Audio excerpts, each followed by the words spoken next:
This is the first chance for CESA. Play starts off us playing back into to Patrick, and then you'll notice this is similar to actually how we scored against them. Fortunately for us, Patrick made a save on this play, and we'll talk about the points, the key points in this play that caused us the error. So the first thing here is we play back to the keeper, and for me, Patrick and Matthew, you're gonna want to wait unless you're being pressed, in which case you can either clear the ball or find your option. We want to wait to get our team shape before we make our next pass. And right now you can see Clay is here. He's out of position. He's the one that passes the ball. He should be standing here. This is Malcolm. He should be higher up the field. Cole is in a good spot.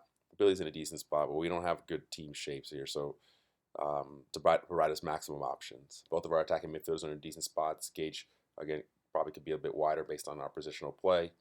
And I think Jason and Aiden are in the right spots right now. Right, so we'll play from here. So we play out to Keon. And actually, I think it's Lucas playing at that position. You'll see here that Keon ends up getting the ball stripped from him, partly because he's dribbling with the wrong foot. So if you're dribbling in this side of the field, away from a defender, you're not going to want to dribble with your right foot. The other problem is that he doesn't have an immediate option. Everyone seems to be covered here. Cole's sort of an option. I think he tries to find Cole or maybe Jason. Our attacking midfielder is standing behind his defender, but probably wants to be in a half space here or at an angle off of that. These guys are okay on this side of the field in terms of providing us width, and Billy is in a decent spot. So we'll watch it through, and it's at this moment that the ball gets stripped from him. He gets the ball poked. Now, if I were Billy, again, one of the things, if we don't have good team shape here, one of the things we have to recognize, if Keon dribbling the ball up the field, the 6 is going to now become the center back. It's basically replacing positions to allow us to have cover, right? So if you're playing in the midfield and you see one of the center backs dribbling up the field or attacking up the field when we're building out in our own half of the field, you're going to want to drop in and help out and be the extra center back in there. You're not going to want to stay up. Or Malcolm would pinch in and Cole would pinch in, and we have 3. We always have 3 at any point in time. But the first error, as you can see, is we play out too quickly. The defender's not coming. The attacker's not coming. There's no reason to make this pass too early. Right? Let us get our spacing first before we make the pass. The second error here is dribbling with the wrong foot, looking for an option. We don't really immediately have an option, as you can see, almost exactly equivalent to our goal. They counterattack off of this. They win the ball. They play quickly, and they're in on goal. Now, luckily here, Clay puts just enough pressure on him, and Patrick makes a good save that he isn't able to get a clean shot on goal. Now, this leads to my next point here, which is poor defending on set pieces, which was an issue all game. If you look at any of our set pieces, we're not marked well. We have players open on the back post almost every single time, and it's a problem that we need to address, because these are the games where one mistake we weren't able to they weren't able to capitalize on all of our mistakes. This is 2 of them are here that could have cost us the game. This is only 2 minutes into the game, 3 minutes into the game, and we could be down 1-0, right, off of that turnover, which consequently is how we scored against them. And then as we go into this play, as you'll see here, they hit the post, right? They actually ended up almost scoring, but you'll see players are just wide open on the back post, and it's a sign of things to come, right? They end up scoring on a corner kick at the back post. So I'll let it play through. You can see the number 7 is calling for the ball. I think it's number 10 calling for the ball. Too many players standing in the middle of the box, not touch tight, not marking a player.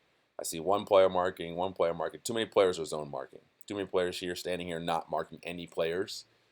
And you're not spaced out even. If you're gonna zone, you got to be in all the zones of the box, right? You have to have one player at the back, one player in the middle, one in the front, and then everyone else marking up. If you're gonna do that, but they have 1, 2, 3, 4, 5 attackers. We have 1, 2, 3, 4, 5, 6 defenders, or 5 defenders if you don't count these 2 at the post in the near space.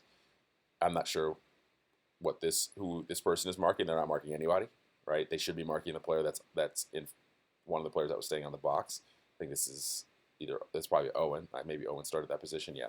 Um, so we should be marked up, right? You shouldn't be standing here.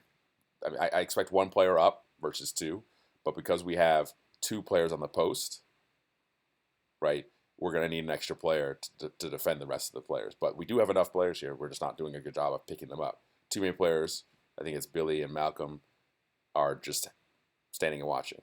It's hard to tell who's who, but that's my guess, is that we're just standing and watching, not marking up. Ball comes in, first attempt, second attempt hits the crossbar. So in less than 3.5 minutes right here, right, they've had two quality chances on goal. I know we ended up winning the game 3-1, but you'll see in this game that there are plenty of opportunities that they just didn't capitalize on. And today's game is going to be important that we eliminate these errors. First thing, bad clearance. Like we actually win the ball, even though we're not marking well. We actually win the ball, but we don't clear the ball properly. So no one's attacking it. No one's attacking the clearances. Everyone's standing and watching, and we're not getting out fast enough to get the ball, right? And he's able to put the ball back in. A lot of that has to do with our awareness and our willingness to be focused and disciplined in these moments. It's a simple play. It's simple. Set pieces are simply about focusing and staying disciplined, and some of it's technique, but most of it is organization, right? Making sure everyone is marked up. Make sure everyone is alert to the ball coming in and attacking it. Alert to anticipating knockdowns, stepping up into the play and trying to get out of the box as quickly as possible while marking up players, right? All of those little details, somebody has to take leadership of those moments in the game so that we can eliminate these mistakes. Think about Braddock Rhodes' goal, how silly those goals are. Think about the goals that we're getting scored against a lot of these teams. They're easy defensive mistakes that we need to start to eliminate while we're playing, right? So the leaders on the field, starting with the goalkeeper, starting with the captains, the guys who are down the middle of the field, center backs, center midfielders, center forwards, organize. Make sure that we're set up to defend. And if someone beats us 1v1 or someone does a good play or they attack it well while we're doing our best, then that's one thing we have to deal with. But these types of mistakes can be eliminated.